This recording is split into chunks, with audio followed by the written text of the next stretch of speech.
Hello and welcome to All in Harmony. I am your host, Juliana Linder. I am a self-empowerment coach and an EFT tapping practitioner, and I want to help you uncover your truth to who you really are.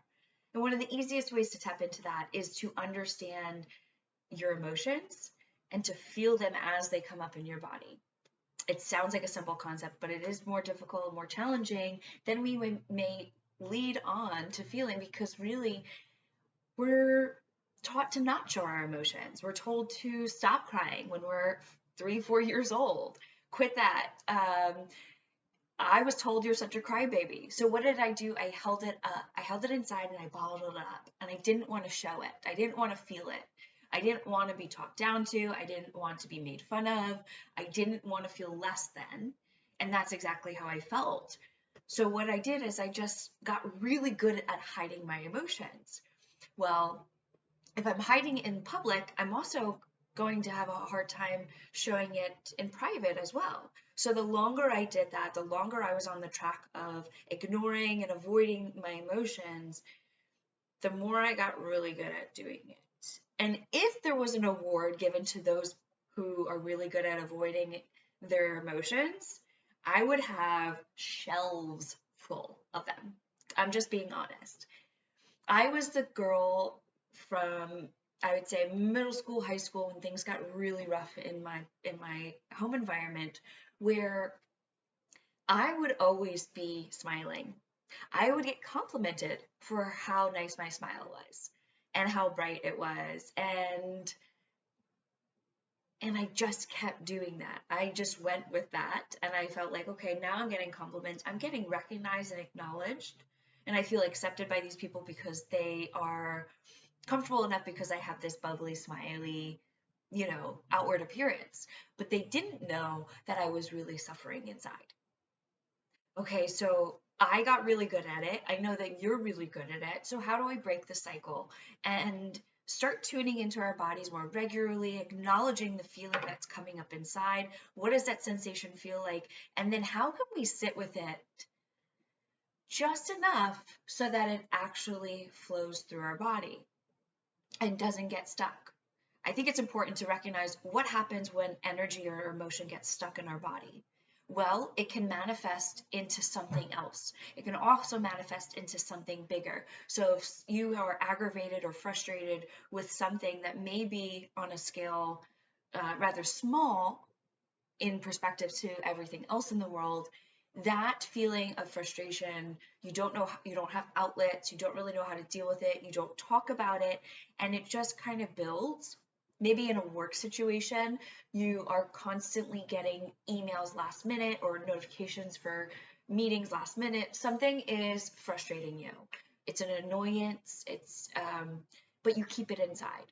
So that builds over time. And what happens when something builds is it's going to show up and out in some kind of way that you don't want it to.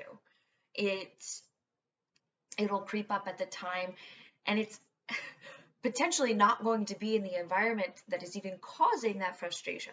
So the scary part is that that could be happening at work, and then where it comes out and where it shows through is at home, to your partner, to your parents, to your loved ones, to your children, to your animals. It will transfer itself because it's really stuck in there. It's not able to let go because you're not giving it permission to.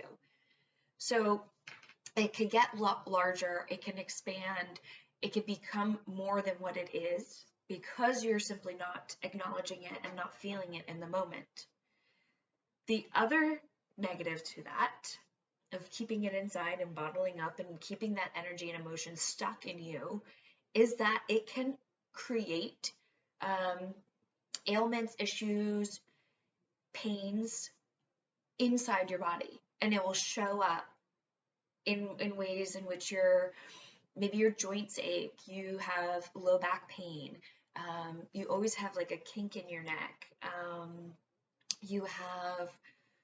I have stored energy from 20 years ago almost, and it's stuck in my calf, and I'm working to release that. So it could also show up as gut issues. your digestion is off. It could show up as all different problems. It could show up as allergies. It could show up as infections. It can show up as all kinds of ailments. So that's another downside to keeping that energy stuck. The other downside is the more you avoid and distract yourself and disconnect from these emotions, from feeling these emotions, the more you disconnect from yourself. And the more you disconnect from yourself, the less you trust yourself. The less you trust yourself, the less you are making choices that feel good and honor you. So it really starts to pull energy away from you. So energy that's positive and forceful and uplifting and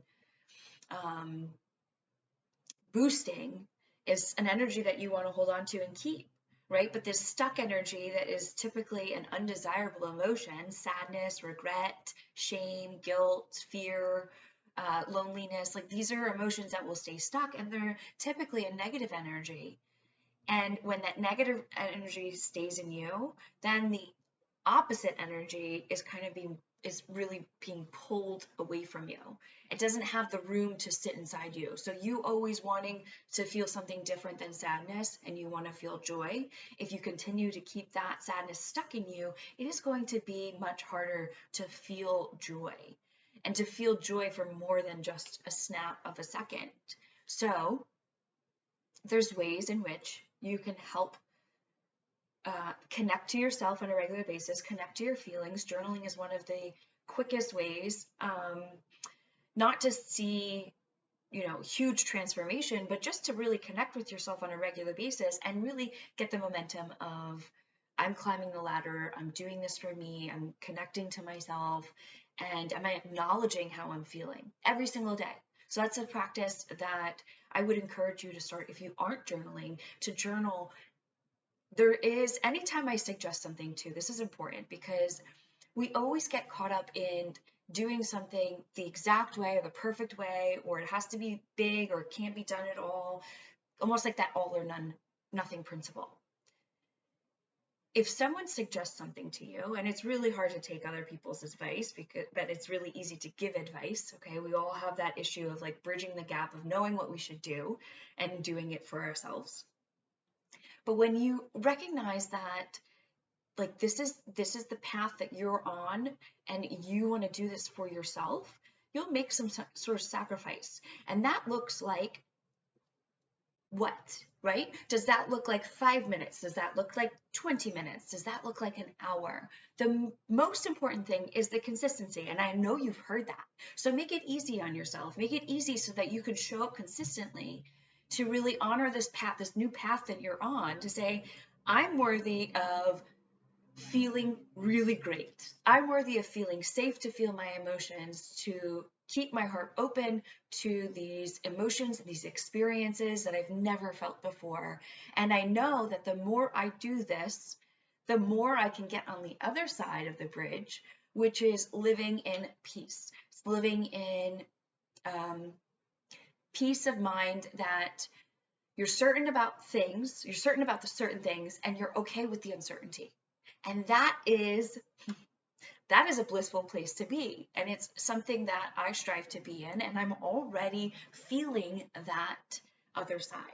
I'm already being able to really sit and absorb and embrace the joy and the lightness that I have, because I let go of so much. I've let go of a lot of judgment. I've let go of a lot of criticism, let go of a ton of doubt. Like, these are all the things that I've been able to let go of. And then what has it opened me up to? What has it been able to invite in? So this is like the ground level of really expanding yourself and growing. If you're into personal development, you've obviously come to All in Harmony page for a reason, to really get more confident, more joyful, and have more peace of mind. I mean, that's harmony to me, to be able to synchronize your life, your outer and inner life as one, to be okay with everything that's going on. You're okay with you, you're okay with them, you're okay with us. And if you are not okay, How do you find yourself in a safe place to feel okay? Okay, because there's going to be situations where someone else is projecting their discomfort, anger, frustration, annoyance onto you. Their life is coming out on you. So in that circumstance where you are being bombarded with someone else's emotions, you need to be able to feel in your body and connect. Is this my own or is this someone else's? That is one thing that I will take into a totally different conversation of triggers. So being triggered by someone else's trigger, or being triggered by someone else's emotion to feel an emotion that you don't want to feel. It's not yours, but you're feeling it through someone else. So if you are an empath like me, this is something that I want you to just kind of sit in the back of your head of and call it to attention when you feel that sensation, when someone else's emotion is coming through in a really strong, bold way. And you can't really decipher if that's yours, if that belongs to you or not. Okay, so the more you practice with connecting with to your emotions, giving voice to your emotions and allowing them to be seen, felt, and understood in that moment, the better you will be able to decipher in a public setting, in a setting where it's like you and a coworker or you and your spouse, their feelings are not your feelings and you don't need to take those on. So the practice of recognizing what's going on in your own body will help you decipher in those situations. And that's really helpful. That's really helpful in just conserving your energy so that you're not being pulled in different directions all throughout the day. And this is very helpful in parenting.